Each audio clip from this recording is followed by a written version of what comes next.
Referee সরাসরি ক্যামেরার দিকে তাকিয়ে বুক ফাটা কান্নার সাথে বলেন, আমাকে ক্ষমা করে দিন। আমি যা করেছি তার জন্য আমি সারা জীবন নরক যন্ত্রণা ভোগ করব, কিন্তু বিশ্বাস করুন আমি নিরুপায় ছিলাম। আমাকে ওপর থেকে কঠোর নির্দেশ দেওয়া ছিল যেভাবেই হোক স্পেনকে ম্যাচ জেতাতে হবে। আমি শুধু সেই নির্দেশ পালন করেছি মাত্র। রেফারির এই একটি মাত্র বাক্য মুহূর্তের মধ্যেই পুরো বিশ্ব মিডিয়ায় দাবানলের মতো ছড়িয়ে পড়ে। সারা বিশ্বের ফুটবল বোদ্ধা থেকে শুরু করে সাধারণ ভক্তরা রীতিমতো স্তব্ধ হয়ে যান। তিনি আরো ভয়ঙ্কর সব গোপন তথ্য ফাঁস করে বলেন, ম্যাচের আগের রাতেই আমার হোটেল রুমে থাকা ল্যান্ডলাইনে একটি গোপন কল আসে। আমি ফোন তুলতেই ফিফার ভেতরের একটি শক্তিশালী সিন্ডিকেট এবং আন্ডারওয়ার্ল্ডের বেটিং মাফিয়াদের এক শীর্ষ কর্মকর্তা আমাকে পরিষ্কার ভাষায় হুমকি দেন।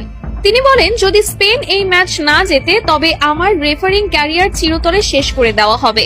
শুধু তাই নয়, তারা আমার স্ত্রী এবং সন্তানদের ঠিকানার কথা হুবহু উল্লেখ করে তাদের জীবনের ওপরও বড়সড় ক্ষতি করার হুমকি দিয়েছিল।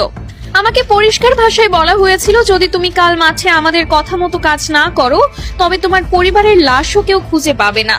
ইউরোপিয়ান ফুটবলের ওই কালো টাকার সিন্ডিকেট কোনোভাবেই মেনে নিতে পারছিল না যে লাতিন আমেরিকার একটি দল টানা 2 বার বিশ্বকাপ নিয়ে যাবে।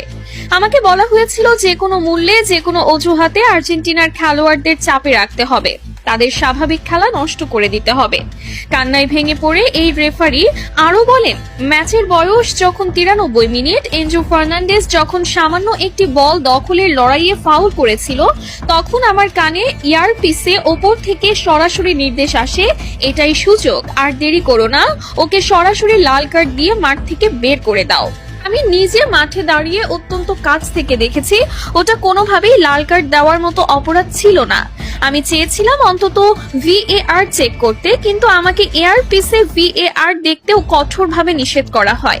যখন আমি পকেট থেকে লাল কার্ডটি বের করছিলাম তখন আমার হাত থরথর করে কাঁপছিল। এনজো যখন অবাক দৃষ্টিতে আমার দিকে তাকিয়েছিল তখন আমার মনে হচ্ছিল আমি মাটির নিচে মিশে যাই।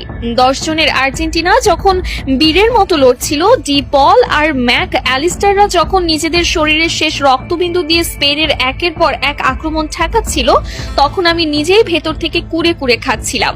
আমি স্পেনের অনেক বড় বড় ফাউল ইচ্ছা করে এড়িয়ে গেছি, কারণ আমার উপর নির্দেশ ছিল প্রতিটা 50-50 ডিসিশন স্পেনের পক্ষে দেওয়ার।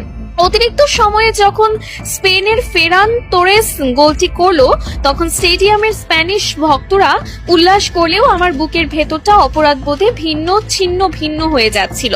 চরম আক্ষেপের সুরে রেফারি আরো বলেন, ম্যাচ শেষে যখন দেখলাম লিওনেল মেসি মাঠের মধ্যে বসে শিশুর মতো কাঁদছে,